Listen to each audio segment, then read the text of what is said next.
Là, je parle à cœur ouvert par rapport à des attaques personnelles. Donc, je ne pense pas que des questions-réponses seront nécessaires à la fin. Et surtout pas sur le club, parce que c'est pas de mon ressort. Hein.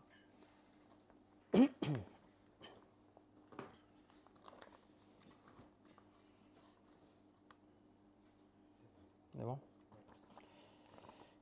Donc, merci d'être là. Je vous reçois aujourd'hui pour faire une mise au point concernant ce qui a été dit à mon égard. En attendant que mes avocats se chargent de la partie juridique des choses, qui dureront certainement un certain temps, j'aimerais surtout m'adresser au peuple ajaxien, asséiste, amoureux du club, que ce soit nos supporters, nos partenaires, nos sponsors et autres. Je vais élaborer ça en 4 parties.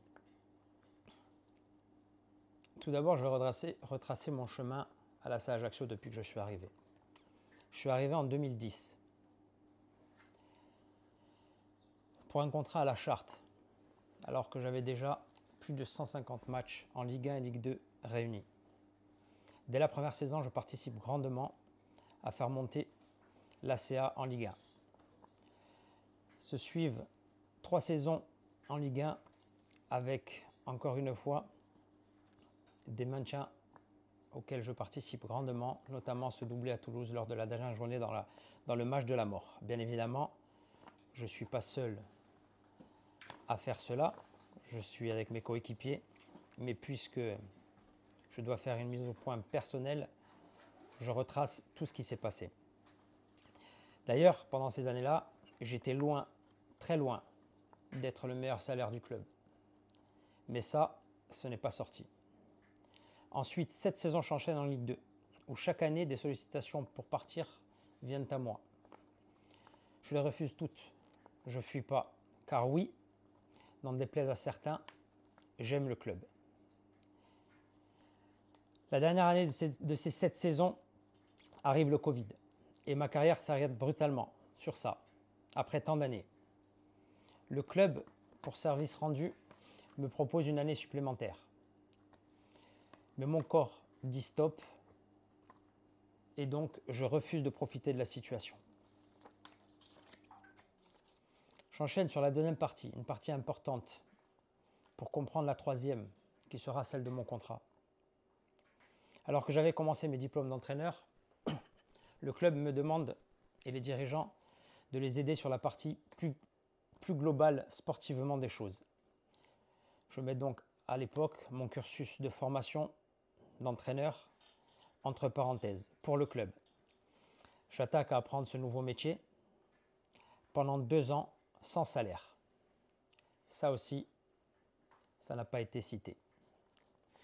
Je commence par la restructuration sportive du club. Je lui fais prendre un virage en s'appuyant grandement sur le centre de formation, car je pensais et je pense toujours que c'est la pérennité du club. Et on attaque un travail au quotidien avec Patrick Léonetti. Je ne vais pas rentrer dans les détails sportifs des choses qu'on a fait et qu'on a déjà données. 4 saisons après, nous voilà meilleur centre de formation de Ligue 2 et 8e français, avec des moyens très faibles derrière des clubs comme Paris, Rennes et Lyon, pour ne citer qu'eux. Inutile de vous répéter que pendant ces 4 ans-là, on réitère un exploit de remonter en première division, avec notamment des joueurs comme Crasso, pour ne citer que lui, qui sont le fruit de mon travail. Mais ça, personne ne le dit. La troisième partie, celle de mon contrat, puisqu'il a été lâchement divulgué. Je dois être le seul dans l'histoire d'un club. Je vais donc me justifier sur certains points, et uniquement sur certains points. Déjà, le contrat qui a été divulgué, c'est un avenant à mon contrat qui date d'1 an et demi, à peine. Avant ça, mon salaire était nettement en dessous. Mais passons.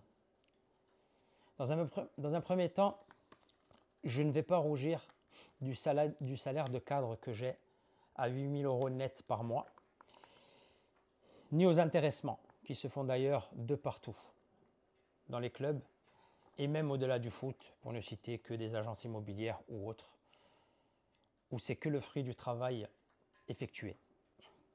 Le dernier point que je dois clarifier sur cette fameuse clause qui stipule que si on voulait se séparer de moi pour autre chose qu'une faute grave, il fallait alors m'indemniser d'une certaine somme. Pourquoi? Parce qu'en travaillant 2 ans sans salaire, comme je l'ai évoqué auparavant, j'ai perdu 14 ans d'ancienneté au club. Ça fait 17 ans que je suis dans l'entreprise ACA et donc je n'ai que 3 ans d'ancienneté dans ce club. Donc les dirigeants ont voulu me le rendre comme ça et je pense que je méritais au moins cela par rapport à tout ce que j'ai fait au club. Cela fait 5 ans que je travaille jour et nuit, jusqu'à 12 heures par jour parfois. Vous me voyez sur tous les terrains, dans tous les bureaux, que ce soit ici, au centre de formation ou à l'école de foot. Sans week-end quasiment, sans même vacances parfois. Alors je ne suis pas là pour pleurer, je suis digne devant vous. Mais ce n'est pas un inconnu ou un mec qui dit qu'il pleure pour la CA alors qu'ils n'ont jamais mis les pieds ici, qui vont me salir devant ma famille, devant mes amis, devant le peuple ajaccien, dans ma ville et dans mon club. Je terminerai la 4e partie. Je me demande qui sont ces gens qui me détestent autant, qui sont ces gens dans l'ombre qui font parler d'autres personnes. Mais la question que je me pose, c'est pourquoi que ces gens se demandent combien je coûte au club, mais pas combien je rapporte au club. Et je finirai sur ces 2 points. Le premier, c'est combien d'argent j'ai contribué à faire gagner à mon club, à mon échelle, pour qu'il vive jusqu'à aujourd'hui. Les premiers sont incalculables, sont le fruit des 2 montées en Ligue 1. Les deuxièmes, c'est le montant de mon travail effectué, mes négociations, les droits de suite des joueurs et autres, qui s'élèvent à environ 9,5 millions depuis que je suis en poste.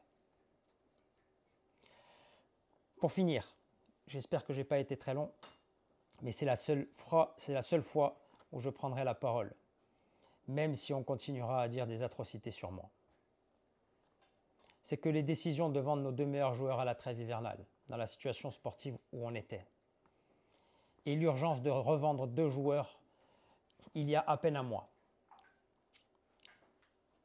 sont uniquement dues au fait qu'il fallait assurer les salaires de tous les salariés. Sinon, ça ferait 6 mois que personne aurait perçu le moindre salaire à l'AC Ajaccio. J'ai pris des risques sportifs, car si on était descendu en national, j'aurais seul assumé cette descente sportive. Mais ça aussi, personne ne le dit. Je finirai simplement par ces derniers mots pour toutes les fabulations. Je n'ai perçu aucun de mes pourcentages des dernières ventes vu la situation du club. Merci, messieurs.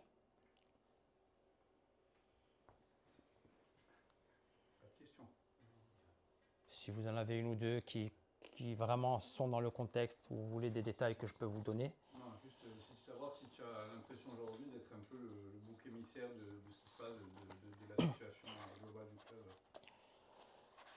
Non, pas le bouc émissaire. Le bouc émissaire, ça voudrait dire que c'est le club qui me fait porter ça. Pas du tout. Aujourd'hui, j'ai eu une vidéo sur moi en décembre. Je n'ai pas voulu donner suite. Il y avait déjà eu des atrocités sur moi.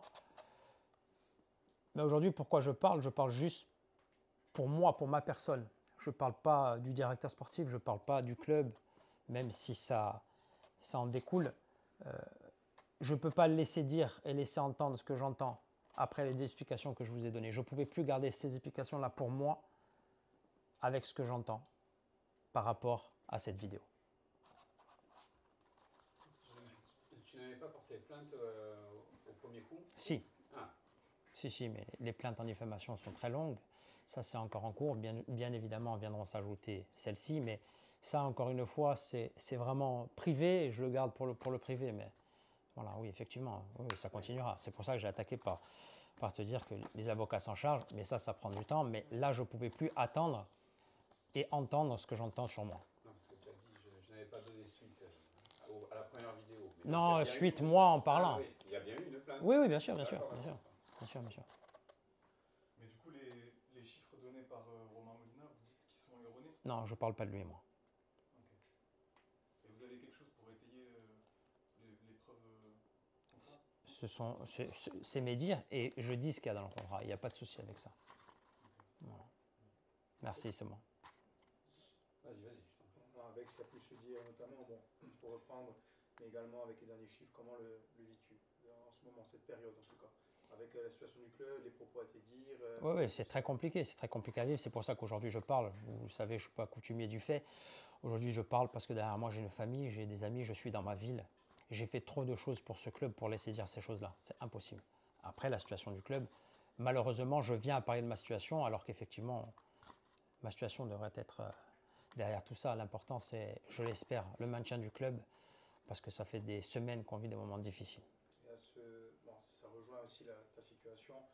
À ce niveau-là, tu as une réponse par rapport au CNOSF, Non. la date limite Dirigeant, c'est pas moi ça. Comment ça se passe du côté du sportif quand on a une zone d'incertitude comme ça? Comment on prépare une saison où finalement on ne sait pas où on va aller concrètement? C'est très compliqué. D'ailleurs, je tiens à féliciter grandement le staff et les joueurs qui, bien sûr, avec des périodes difficiles, certains jours, ou notamment à l'annonce de la DNCG, on a discuté ensemble pour qu'ils coupent un peu 3-4 jours, où il a fallu reprendre, réenchaîner. Mais franchement, ça me surprend pas parce que c'est moi qui l'ai créé, mais j'ai un groupe de joueurs et un staff qui sont extraordinaires. Est-ce qu'il va y avoir des départs, des arrivées dans les prochains jours? Comment ça va se passer? Ça va dépendre de la sentence du club et de ce qui va se passer devant ou le CNSF ou la DNCG pour savoir dans quelle catégorie on va évoluer. Imaginons dans le cadre d'une évolution nationale, est-ce que tu as une garantie de cadre de l'équipe de rester dans le club? Est-ce que des joueurs qui sont actuellement dans le groupe t'ont émis le soin en tout cas de rester au club? Écoutez, déjà les fins de contrat,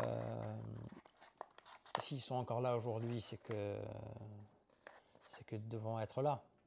Je l'espère en tout cas, mais après il y a des joueurs sous contrat qui vont certainement encore partir. Je pense encore peut-être deux joueurs.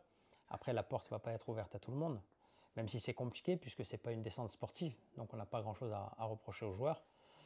Mais tout ça, on aura peu de temps, mais encore une fois, on saura faire comme on a toujours su faire, s'adapter. C'est un peu ce qui s'est passé au club. L'important, c'est de connaître la décision maintenant. En fonction justement de la décision, quelle sera la suite pour vous? Vous comptez rester à la CA? Est-ce qu'il y a peut-être, même si aujourd'hui le dépôt de bilan peut exister aussi, est-ce que vous resterez à la CA? Aujourd'hui, il faut analyser toutes les situations. Moi, personnellement, je ne suis pas encore dans le fait d'entendre un dépôt de bilan au club après tout ce qu'on a fait. Encore que je vous dis, après le centre de formation qui est l'un des meilleurs en France, ce serait un coût énorme par rapport au travail absorbé durant des années. Donc, je ne suis pas là-dedans, je suis peut-être, je rêve peut-être encore, mais en tout cas, je ne désespère pas. Après, la semaine sera décisive. Il en est où le centre de formation là? Comment il vit tout ça, les jeunes? Là, on a fait reprendre, je dirais, le plus gros des joueurs. Malheureusement, on n'a pas pu faire reprendre ceux qui sont au centre, qui sont hébergés au centre, parce que le centre n'est pas encore réouvert. Mais aujourd'hui encore, nos U16 ont repris avec nos 17 qui sont insulaires pour justement faire vivre le club tout simplement. Et les 13 suivront, les 11 aussi. Et quoi qu'il arrive, il restera une vie dans ce club. Je reviens un instant sur ce que tu as dit, tu t'es justifié, mais qu'on soit bien clair, les commissions sur les dernières ventes de joueurs, tu n'as rien pris. Non, j'ai rien pris là. Donc les transferts qui ont été faits. Voilà, là, ouais, exactement. Merci. Attends, bouge pas, je vais te faire une photo.